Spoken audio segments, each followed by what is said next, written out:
ఉమ్మడి ఖమ్మం జిల్లాకు సంబంధించినటువంటి నేటి ప్రధాన వార్తలకు గమనించినట్లయితే ఖమ్మం మున్నేరు వరద ప్రభావిత ప్రాంతాలలో ఇప్పటి వరకు కూడా దాదాపు ఇంకా 1000-1500 మందికి పైగా బాధితులకు పరిహారం అందినటువంటి పరిస్థితి కనిపిస్తుంది. రెండో దఫా తమను గుర్తించలేదనేటువంటి డిమాండ్ చేస్తూ చాలామంది మున్సిపల్ కార్పొరేషన్ కార్యాలయాలు ఇచ్చినటువంటి దరఖాస్తులు ఏమైనాయి కూడా ఇప్పటి వరకు తెలియలేదు. వాటి మీద రెండోసారి సర్వే చేయలేదు.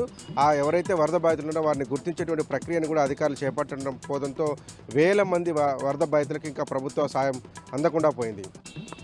జాతిపిత మహాత్మా గాంధీ జయంతిని పురస్కరించుకొని బీఆర్ఎస్ పార్టీ జిల్లా కార్యాలయంలో ఆయన చిత్రపటానికి అంజలి ఘటించారు. పూలమాల వేసినటువంటి మాజీ MLA Sandra Venkataveeraiah, BRS senior నాయకులు ఆర్జేసీ కృష్ణ, బచ్చు విజయ్ కుమార్ సహా చాలామంది నాయకులు హాజరయ్యి గాంధీ గారి చేసినటువంటి పోరాట కృషిని కీర్తించారు. అట్లాగే స్వతంత్రం సాధించినటువంటి క్రమంలో గాంధీ గారు చేసినటువంటి సేవలను వారంతా కొనియాడారు. మరోపక్క భద్రాద్రి కొత్తగూడెం జిల్లా వ్యాప్తంగా ఇసుక రవాణా యథేచ్ఛగా కొనసాగుతుంది. అక్రమంగా ఇసుక తోలకాలు జరుపుతూనే ఉన్నారు. మంత్రులు అట్లాగే జిల్లా అధికారుల అండతో యథేచ్ఛగా ఈ రవాణా సాగుతున్నట్టుగా అధికారులు గుర్తించినప్పటికీ చర్యలు మాత్రం నామమాత్రంగా తీసుకుంటున్నారు. రోజుకు 1-2 లారీలు పట్టుబడుతున్నప్పటికీ కూడా పూర్తిస్థాయి చర్యలు తీసుకోవడంలో మాత్రం ఎందుకో మీనమేషాలు లెక్కిస్తున్నారనేటువంటి అనుమానాలు వ్యక్తమవుతున్నాయి. జిల్లా వ్యాప్తంగా కూడా పెద్ద ఎత్తున ఇసుక ర్యాంపుల నుంచి బిల్లులు లేకుండా అట్లాగే పక్క జిల్లాలు పక్క రాష్ట్రాలలో లోడ్ అయినటువంటి ఇసుక బండ్లను కూడా భద్రాద్రి కొత్తగూడెం జిల్లా మీదుగా బయటికి తీసుకెళ్తున్నారు.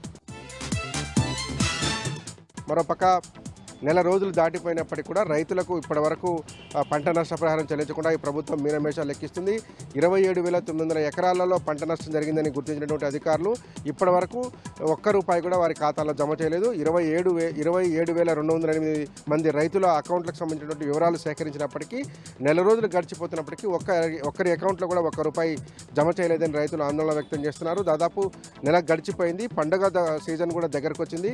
రేపు మాపు దసరా సంబరాలు కూడా మొదలైనటువంటి నేపథ్యంలో ఇప్పటి వరకు ₹1 కూడా రైతుల ఖాతాల్లో పడలేదని రైతులు ఆందోళన వ్యక్తం చేస్తున్నారు.